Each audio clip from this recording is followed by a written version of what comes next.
Billy, for those that don't know you, try and give me a little bit of an impression of you, your career, your background, and we'll go from there. So, Billy Whitehouse, ex-professional footballer, current semi-professional footballer. I remember the time of probably the last 6 weeks of the season when nobody had found out, and I was just a wreck. It was bad. It's probably the worst time of my life, really, when I look back. It's funny because to start off my Doncaster career as a first team player, every year they go to Portugal on a pre-season trip. I was the only player who didn't go. Fast forward, say, 6 months, I'm in the first team, I've made my debut. Started to play a lot more, playing in the first team. I'm doing well. On the Tuesday we had Johnston's Paint Trophy game, and I started, got man of the match. Darren Ferguson was in the stand that day, and he was taking the job the week after, so I'm thinking, right, I'm in. Man of the match, done well, 19, comes in, we're playing 3-5-2, last ever game for Doncaster. I remember going into his office and saying, give me a chance, and he went, well, I'm putting you on the transfer list in the summer. So I was like, right, well that's not, I didn't expect that. And in the summer, I got a phone call saying Leeds want you. And I ended up making my debut against Sutton. I remember watching it on TV. Did you watch it? Yeah. I remember thinking, I deserved this because I've had a good season, I've done well in the reserves. I remember Stuart Dallas had done an article about me saying like, I'm going to be the next one who comes into the fold and become a first team player. And I probably wasn't ready, you know. I got to the end of the season and my agent, obviously as you do, watched the situation. Didn't think anything of it, knew I was going to get offered a new deal. But then at that time the changeover happened, so Radrizzani, who's the current chairman, bought the club from Massimo Cellino, and that changed the script completely. And he brought in like 10 lads from Barcelona B. I wouldn't want people to have to go through some of the stuff I've done. Knockbacks in football are absolutely normal, but the mental health side of it can destroy any footballer, not just myself. The one thing that sticks out to me in life, not just in sport, is 1% every day trying to do something better for yourself. It's you versus you. So anything you do it for yourself, not for anyone else. Let's go.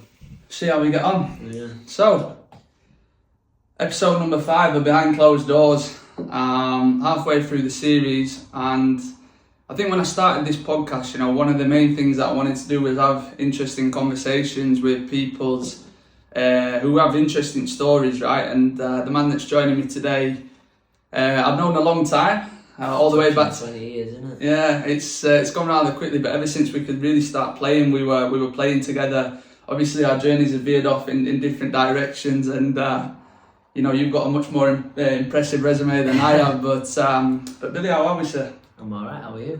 Happy to I'm very well, yeah. I'm excited about today. We were talking off camera about you know, how we could this conversation could go on for at least, you know, 2-3 hours, but we'll try and keep it to point today. So, Billy, for those that don't know you, try and give me a little bit of a 60-second kind of impression of you, your career, your background, and we'll go from there.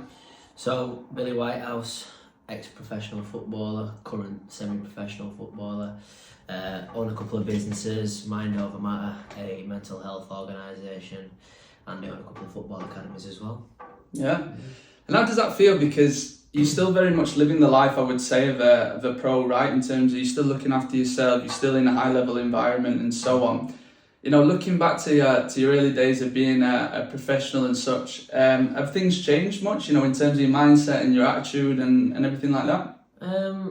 I think I've always been that type of person to sort of always have a sort of strong mindset. I think everything I do, I sort of struggle to do things by half. If I'm in for something, I have to do it fully, or else it'll just bother me and I won't be able to do it properly.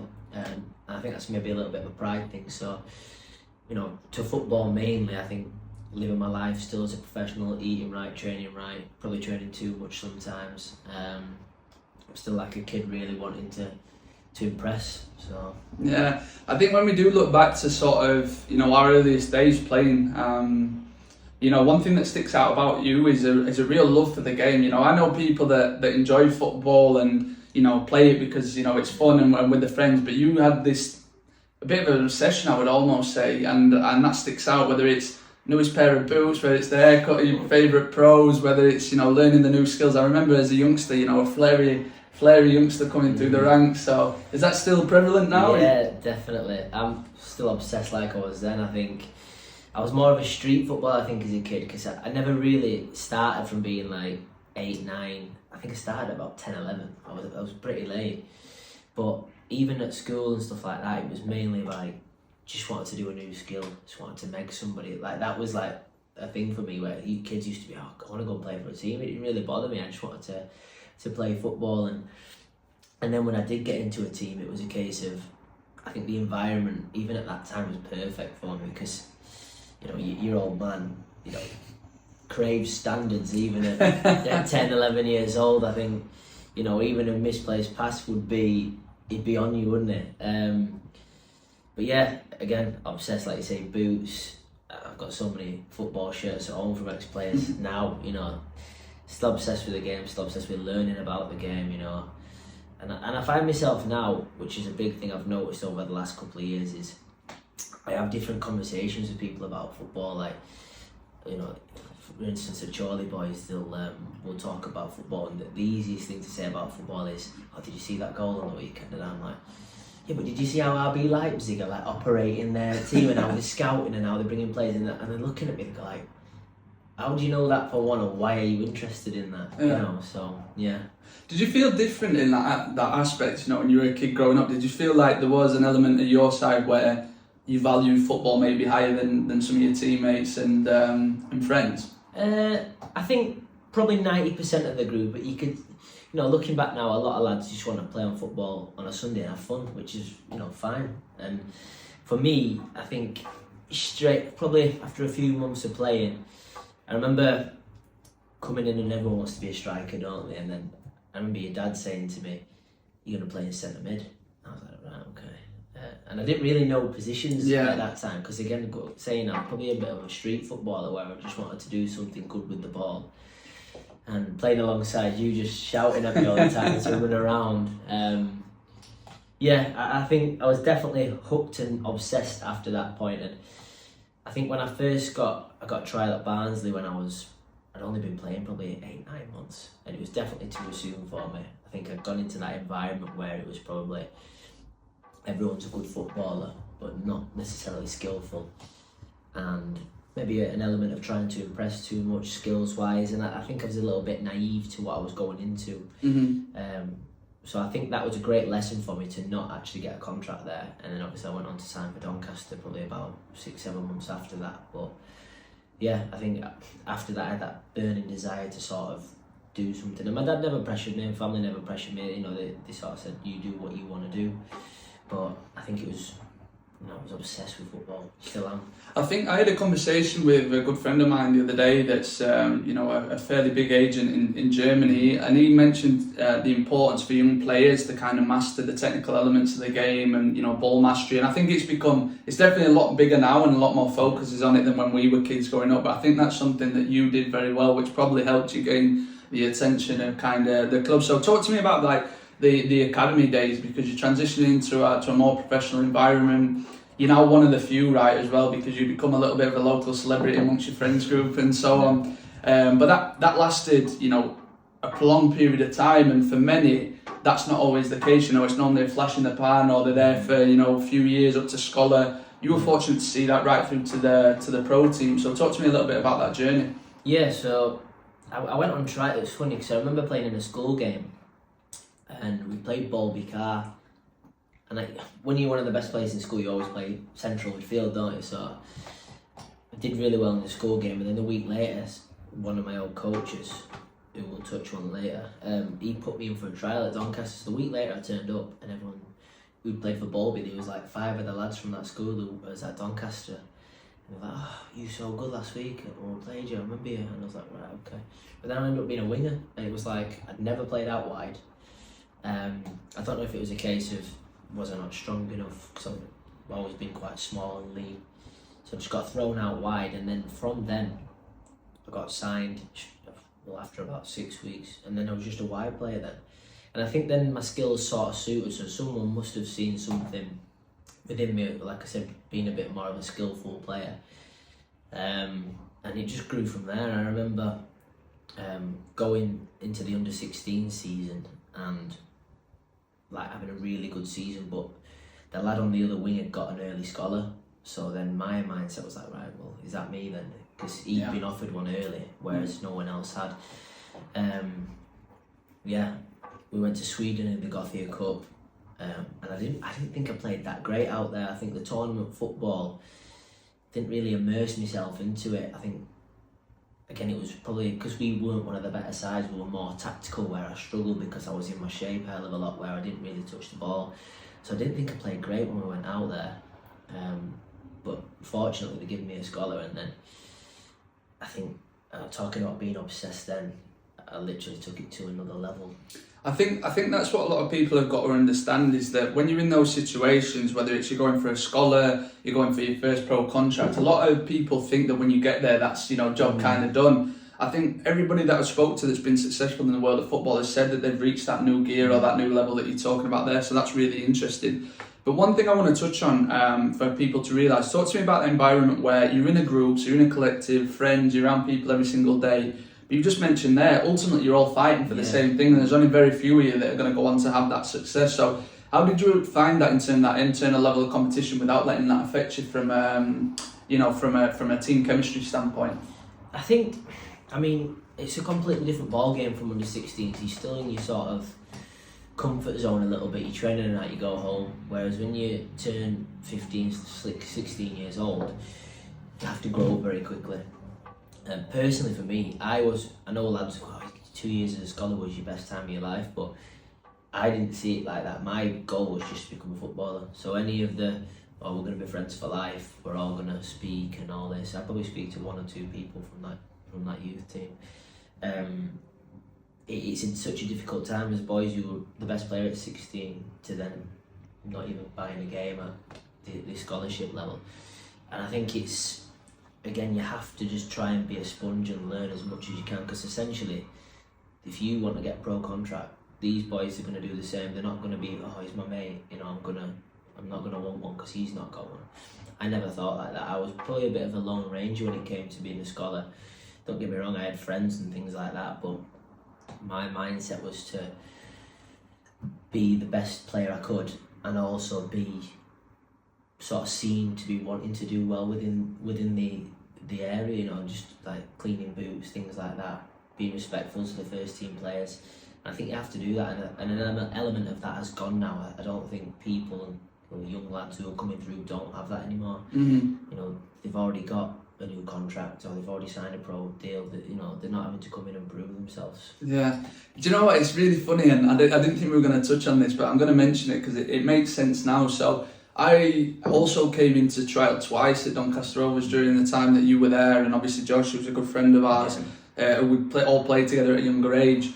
And I remember coming in and being of the expectation, I know Billy and Josh, and we're going to go in, it's going to be like old times and stuff. And I felt there was an element where you were a little bit like kind of colder. But I understand that now, because in that race, there's no time to be like, yes, you can still be a good person and you're still absolutely fine with me. But I could see that kind of laser focus where for you it was about coming and being the best player every single day.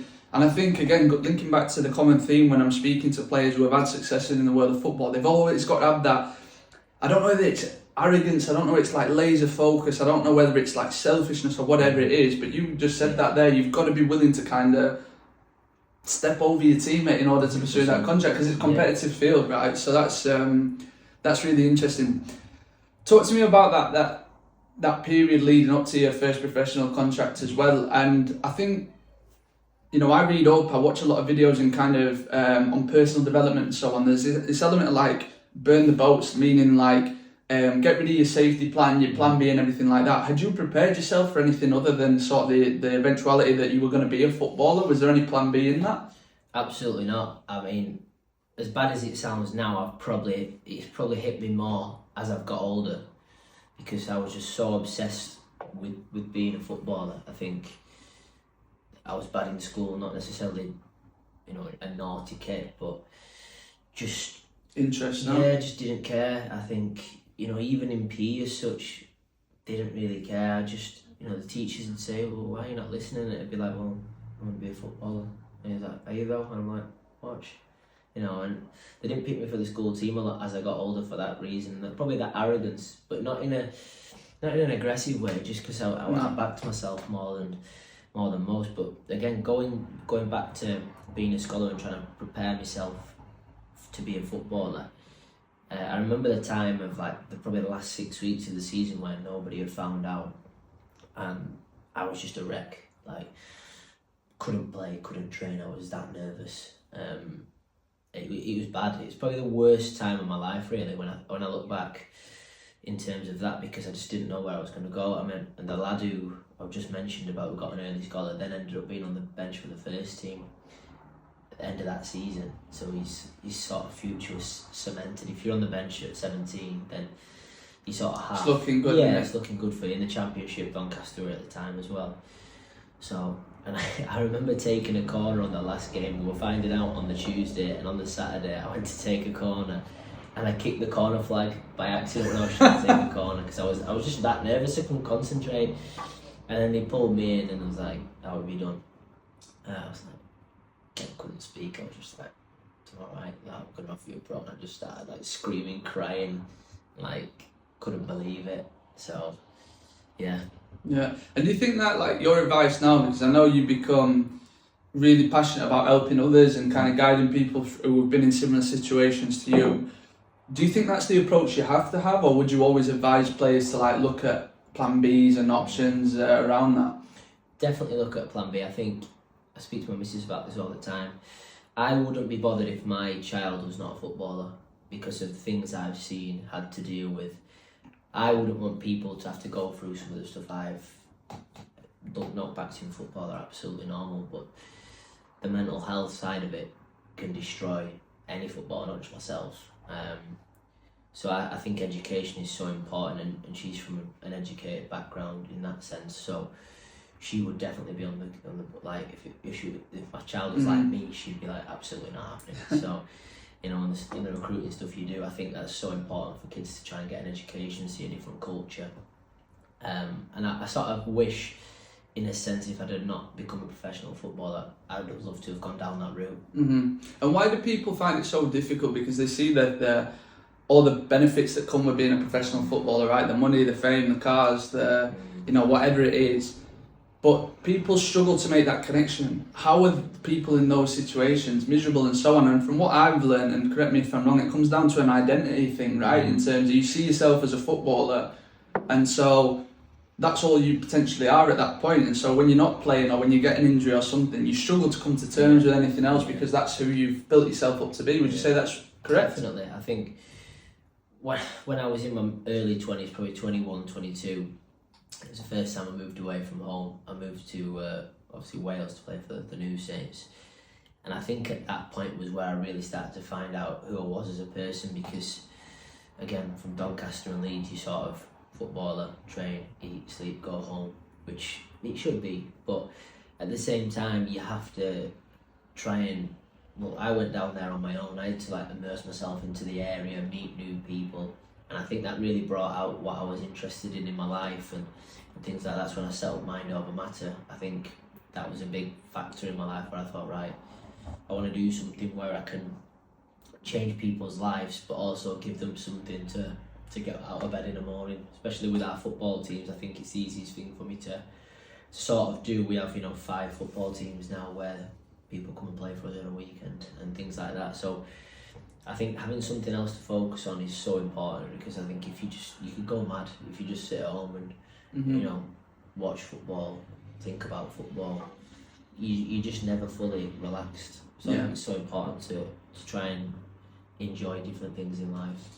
Give me an idea, because one thing that stood out to me from what you said, linking back to your school days, is how there was a little bit of doubt, from your teachers or, so on. What was the biggest, when you look back now, motivating factor behind you being a footballer? Do you think it was proving people wrong? Do you think it was proving yourself right? Where does that motivation come from, and that obsession?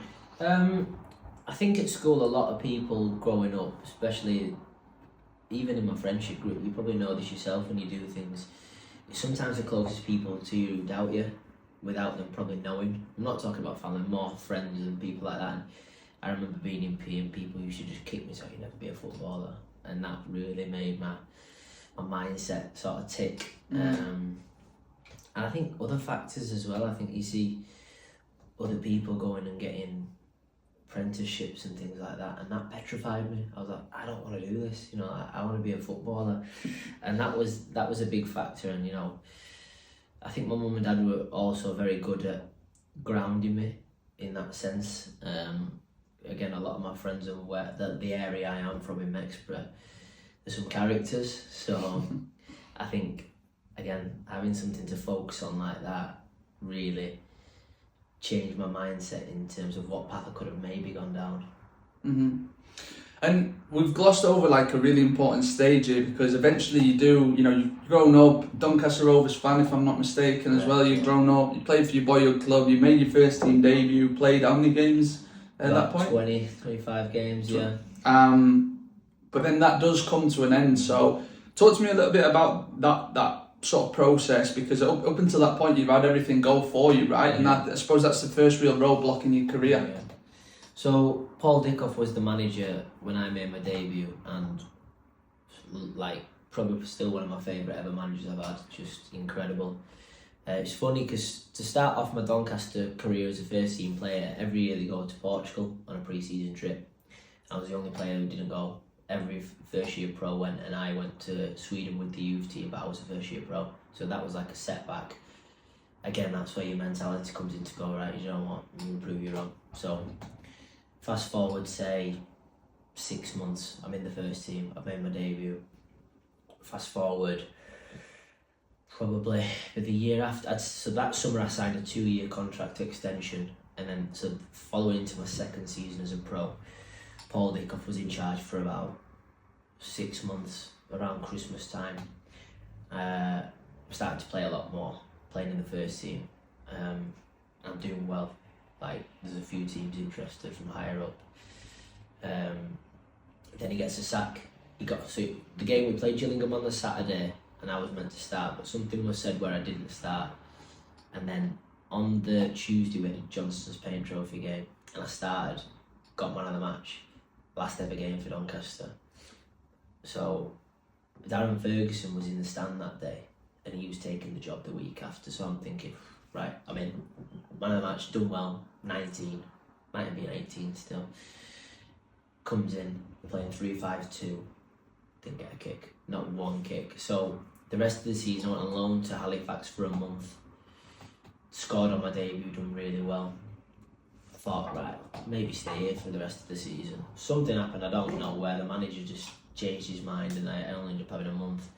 So then for the rest of the season, didn't make the squad once in the first team, but played. We had a lot of fixtures in the reserves. It was the time when reserves football was still decent, and I was playing really, really well, to a point where, because we didn't play with wide players, I ended up rolling back the years and being a centre midfielder, and I was doing well there, playing wing back.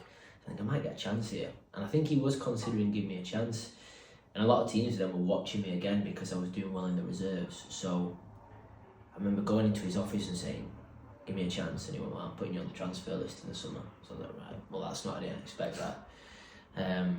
So then it comes to the summer, and I was devastated because we got relegated that season to League Two. So my last game, so the last time I got in the squad, I'd already took all my gear on, my shirts and everything, because I thought last game of the season, not going to pick me. Someone fell ill. So I got a phone call from the assistant manager in the morning. He says, you're in the squad last game of the season. Burton got promoted to the champ, and Donny got relegated to League Two in the same game. So you've got Burton fans coming on celebrating on the pitch, and then Donny fans. It was like the most horrible game. Like, obviously didn't come on, got relegated. Knew I was going to be off in the summer. I didn't want to leave. Had a year on my contract. Then I just remember the fans singing my name. I was coming out to my car. I had to get escorted to my car because all the Donny fans were like kicking off, singing like I had a song and what have you, and I was like devastated. But then in the summer, I got a phone call saying Leeds want you. What's that like though? Because like that at the time, obviously Donny have just gone down to League One, you said, right? Yeah. And Leeds are obviously Championship at that point as well. And if I'm not mistaken, Bielsa's the manager at the time. No? Gary Monk. Gary Monk, is it? Monk, yeah. And so talk to me about that, because it's like, this is what people don't understand about football. It's this roller coaster of emotions, right? You've just been released from your boyhood club.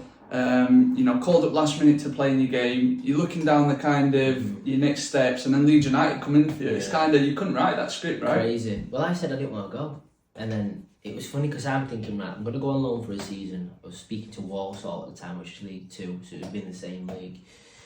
I really didn't want to go to Leeds, and I remember him saying, "Look, it's Leeds United. What are you doing? Like, you cannot turn down Leeds United." So, why didn't you want to go? Because originally it was you was going to be with the 23s, which was again ended up working out better. But I just felt I was good enough to play in the Football League, and I knew if I went to Leeds I weren't going to get in straight away. I knew I'd have had to have a pre-season. As much as they wanted me, I knew that I was still going to have to prove myself to get to be the best player in the reserves, then train with the first team and look like you're trusted, then you might get your first team debut at the end of the season. I thought everything was too delayed for me. I'm only 20 at the time, but that was my mindset, is I want to play.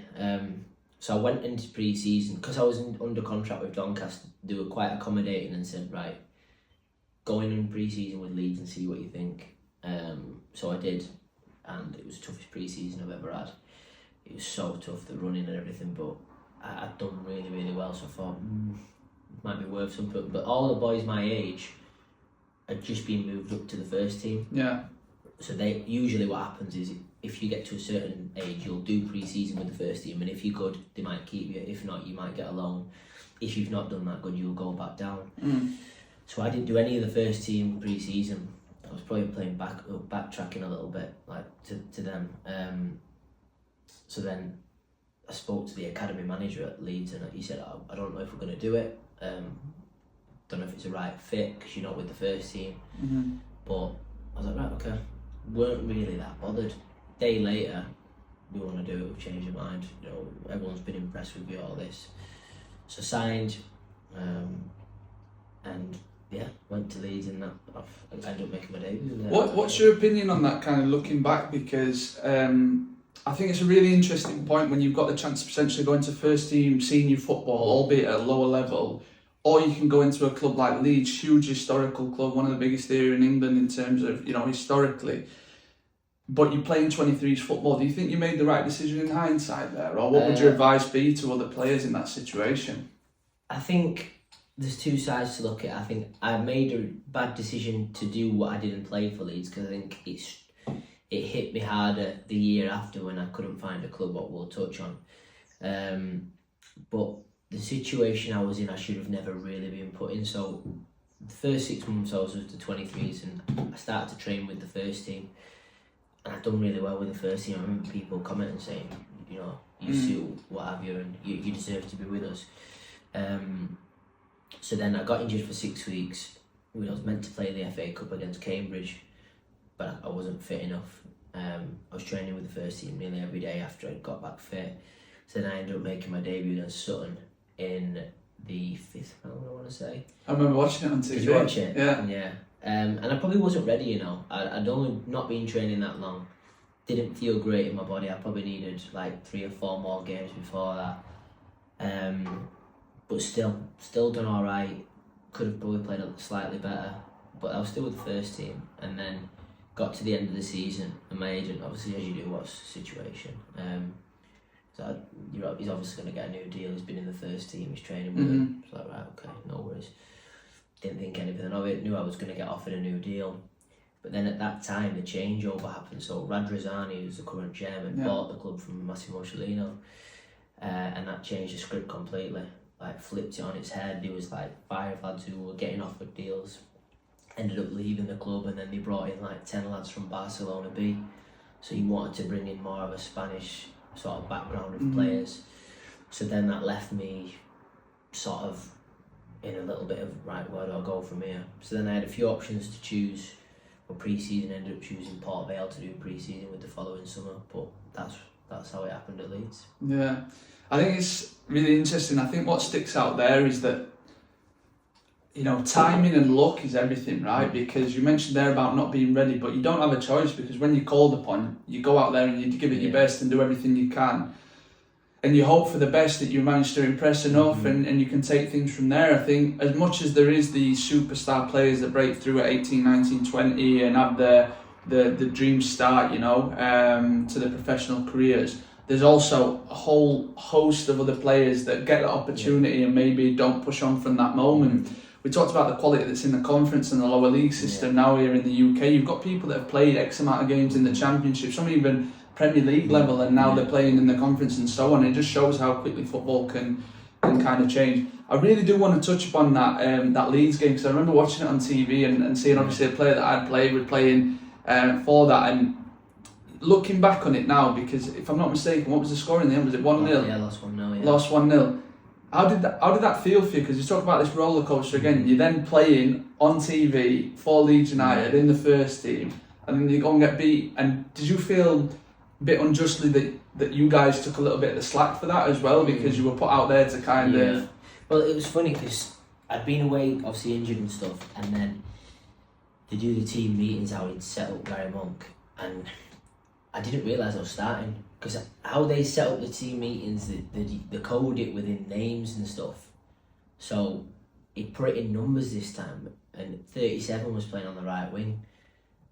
I didn't have a number at that time, so I didn't know it was me. And then Matt Grimes said to me, "Oh, well done, lad, you're starting." I was like, "All right." Like, I had to go on the training pitch and find out I was starting. I didn't have a clue. But going to the game, I remember thinking I deserved this because I've had a good season. I've done well in the reserves. I remember Stuart Dallas had done an article about me saying like I'm going to be the next one who comes into the fold and become a first team player. And then James Beattie pulled me like 5 minutes before the game. He said, "You absolutely deserve to be playing in this game. Like, you deserve to be with us." Like, and it just made me feel like 10 feet tall. Like, thinking, and he said, whatever happens with this game, even if you don't play your best, you're still going to be with us, we still want you. So I was like, right, sound. But then I just felt like in the game, the younger boys were the scapegoat a little bit. You got to look at who was playing that day and say, Liam Cooper's current captain, Calvin Phillips, Marcus Antonsen played for Sweden. You know, you've got all these players, Silvestri, the goalkeeper, plays in Serie A. You know, real Matt Grimes, Swansea captain. You've got to look at this and think, well, all these boys are still playing, but I'm getting drafted into this. You're half the worst player to play for Leeds. All this, you know, it's fickle, but at the same time, it's like, well, you know, you forget about these things, you know. Yeah. So. No, really interesting. So let's talk about it. Let's kind of, the elephant in the room is after you leave Leeds United, obviously you go in this period where, you know, you're struggling to find a club. So it's, you know, another part of your journey and a really important point in your career. Talk to me about that period, because it's a situation that so many footballers find themselves in. And again, even being at a club like Leeds, it doesn't mean automatically you're just going to fall into another opportunity. So talk to me about that point. Yeah. Just thinking about that point is just insane that it still happened. I think from the position I was in at the end of the season, I've come away for the summer and not even worried, to be honest. Probably a little bit of naivety, but I had about 5-6 clubs who wanted to take me in pre-season. So I chose Port Vale because my girlfriend at the time was living in Manchester and it was that sort of way. So I chose Port Vale, and Michael Brown was the manager, Chris Morgan was the assistant. It was like just ex-Sheffield United everywhere. Ned Kelly, I think, was first team coach. And it was like, I thought the pre-season at Leeds was tough. This was like a whole other level. Like, you know what Michael Brown was like as a player, just a machine. So we'd be doing like triple sessions every single day. And I'd done really well. I got offered a deal which I turned down because it was just, the money was nowhere near it. And I wasn't wanting a lot of money, it was a case of just being able to live. I knew an opportunity was better than the financial side of it. Thinking, right, but I didn't expect them to go, right, okay, that's fine, and then that was it. So I said, I can't sign for that. I want to sign, but I can't sign for that. Ended up nothing came back from it, and I think they signed someone else who took the actual deal. So that just goes to show, you know, sometimes you've got to take the opportunity if it's there. So this was like a week before the season now, we're talking, so thinking, right, who do I know? And there was a goalkeeper coach who was at Alfreton as the assistant manager. So I just texted him, can I get a game? Don't want to sign, what have you. Can I just play a game? I ended up playing for him, scored 2. He's like, do you want to sign on contract for like a month? So, give me a couple of days to speak to people, mate. I was going to go out to South Africa. I got offered a contract at Ajax Cape Town. I was going to go to Belgium. Vancouver Whitecaps offered me a trial, but none of them just felt right at the time. I felt like if a Vancouver come up now, it's a different conversation. Because shout out Vancouver if you're listening. yeah, You know? shout out Vancouver. I would have gone. I think the league now is obviously miles better than what it was then. So I ended up signing a non-contract, next to nothing money. And I played really well for the first month. I thought, way too good for this level. And then it come to the end of that, oh, we'll give you 60 quid a week. Right, Sam, what am I going to do with that? Do you know what I mean? So they ended up signing someone else, and then I left at the end of August. And then it was just like numerous trials. I went up to Chesterfield, Chester, Bolton I trained with, the Shamrock Rovers I went over. That was the last one. So I signed for Tadcaster in the February, so I'd had so much time off. I was just battling to try and stay fit, just struggling, to be honest, trying to train with everyone and trying to act like a footballer still, but really I'm nothing at this point. So I went to Shamrock Rovers first. I want to say it was just after Christmas. It was like their pre-season at this time, and I got ill the second day in. Like, I was all like, the first day I trained really well. Damien Duff was the first team coach, and he was like you could play and stuff like this. And then I got ill, so I must have had some sort of food where it was like I just couldn't get out of bed. So the next 3 or 4 days I was just way off it. I thought, obviously there was like, nothing's gonna come of it. And then yeah, I come to the end of that sort of period with Shamrock. I was like, this could be it for me, genuinely, because I'd had 2 good trials. Sorry, I forgot, I went to Kilmarnock on trial at the end of that summer when I left Leeds. That didn't work out.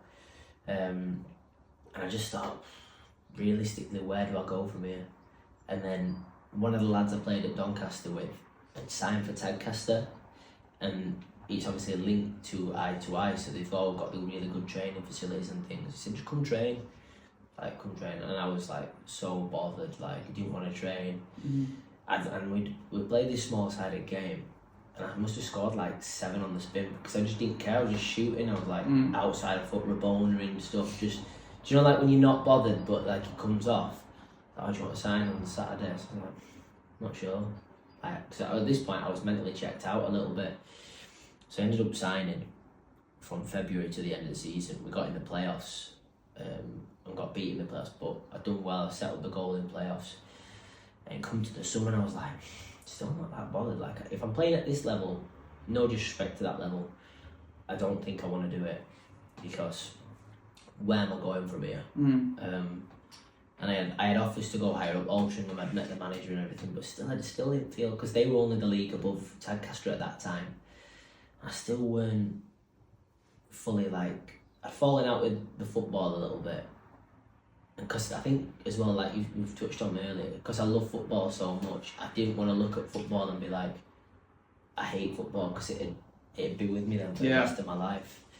So I ended up signing for Tadcaster for another 6 months after them begging me to sign. Not begging me as in like, oh please, you're the best player, but you know, we think we can help you. And you'll get a full-time contract come January. So I was like, alright. So then I did get a full-time contract come January. So yeah, I think the other big kind of landmark in your career, because you've gone on to be quite a successful non-league footballer, X amount of appearances obviously in Conference North, and now playing at Chorley, and done really well, and so on. You have a short spell obviously at TNS in Wales, and with that comes the unique opportunity obviously to play in Champions League qualifiers and play in the Europa League.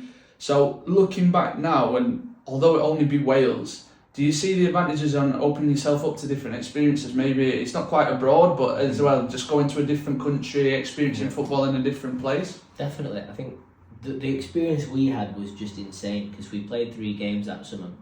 So we played Veronikeli, which is in Kosovo. Whenever would you ever go Kosovo? Sorry to Kosovo.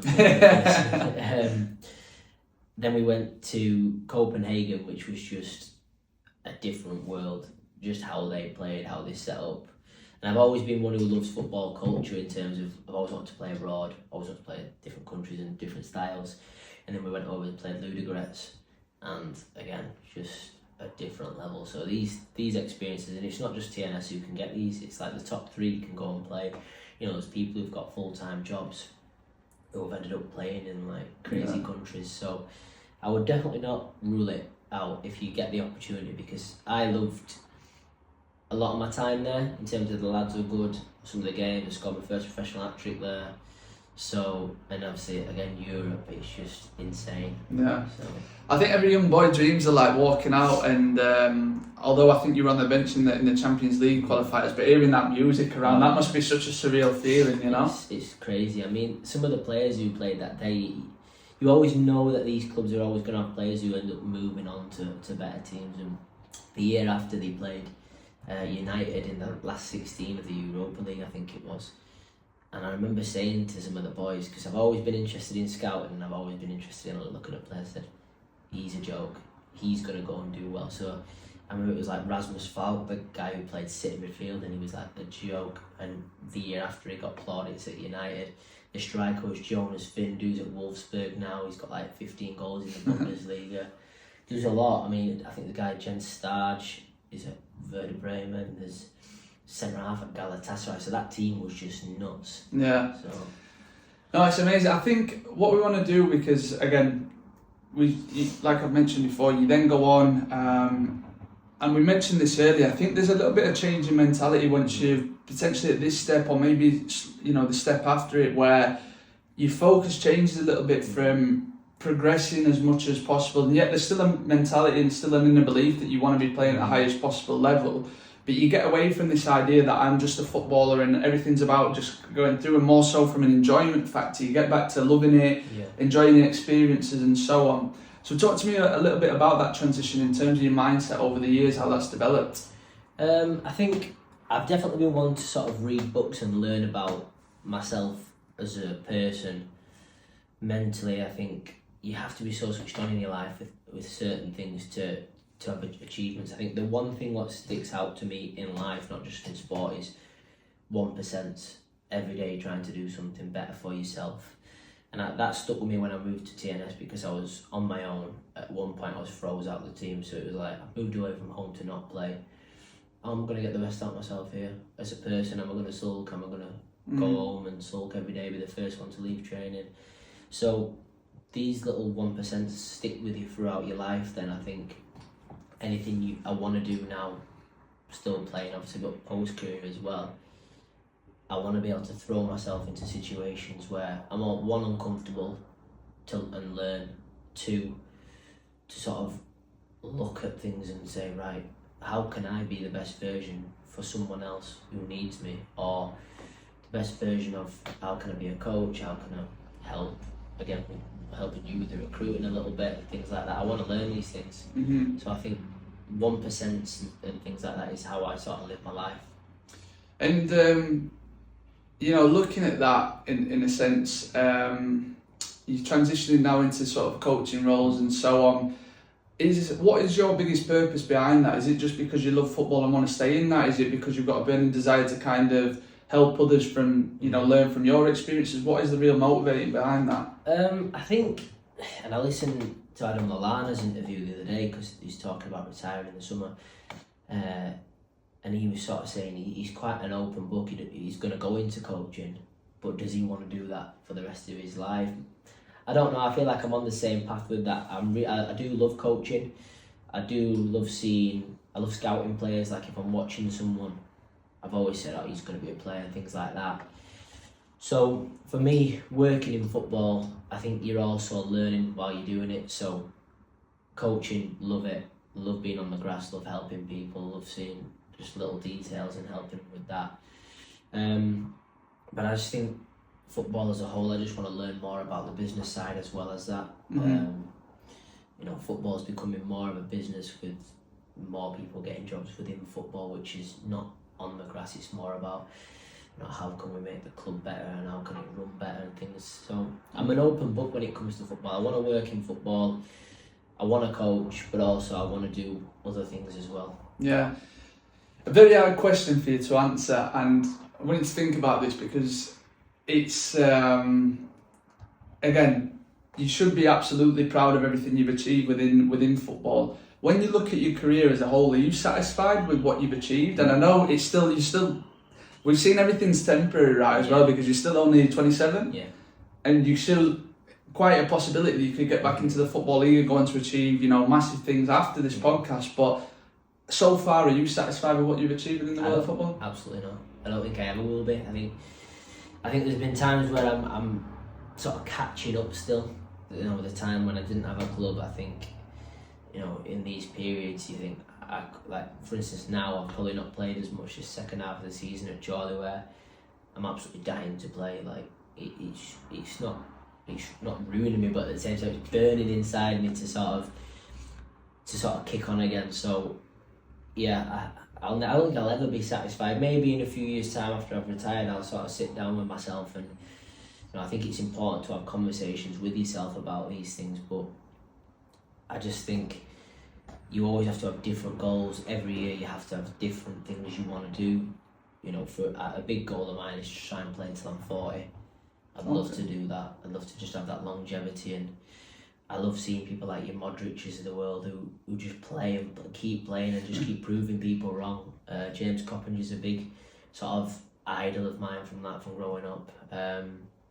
So that's a goal. I think, again, so much different. I think as you get older as well, your mindset changes every year, whereas it's about longevity. You can get to 27, 28, 29, and if you've not looked after your body, it catches up with you. Mm-hmm. So Mourinho had a quote years ago, and it stuck with me all my career. It's like, too much water kills the flower.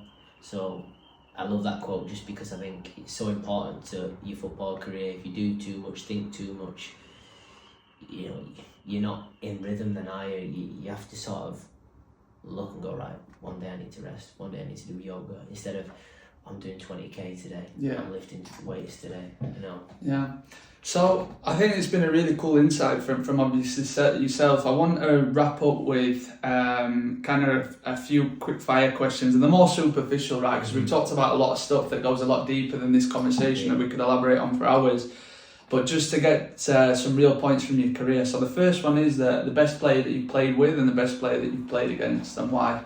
Right. So there's a couple of players I've played with, and James Coppinger for one, just because I feel like I based my game around him. He was like my mentor as a kid.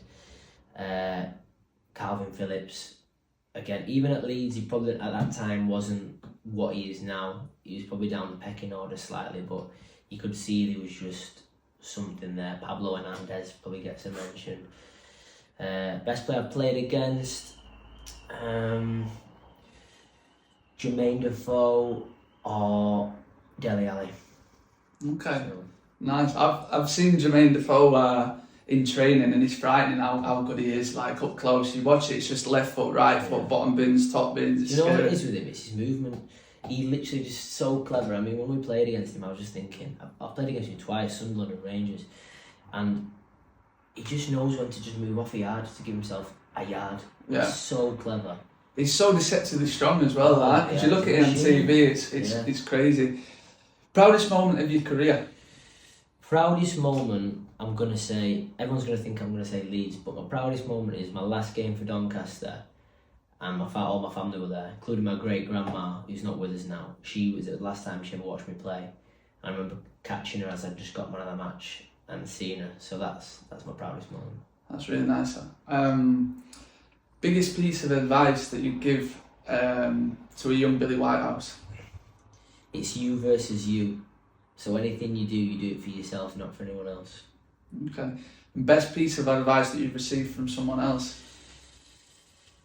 I like that quote. It's probably not from anyone specific. I think everyone can give you the right sort of advice and ideas, but I think too much water kills the flower. I think that's my favourite sort of thing to live by.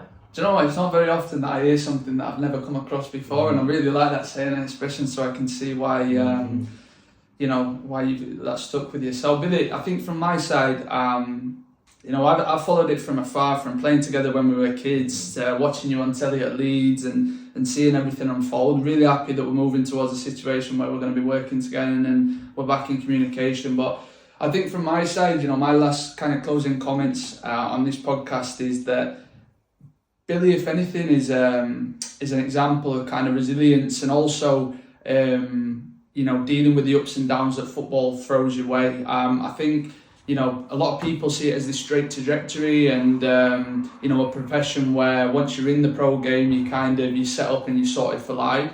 I think if anything, from Billy's story and his kind of comments here, throughout different points in his career, you'll see the importance of building a resilience and building that inner confidence. I think he's always had that from when he was a young kid, having a confidence in his abilities and what he brings, and knowing his value. And I think there's something we can all take from it. So I'm certain, I know we're talking about this like you've had the best moments, but it would not surprise me in the slightest if there were more still to come. I know, obviously we're looking to the summer and onwards. But no, I just want to thank you so much for being on, and let's see if we have to do one of these in the future and there's more stories to tell. Thanks for having me. Enjoyed it. Cheers, Bill.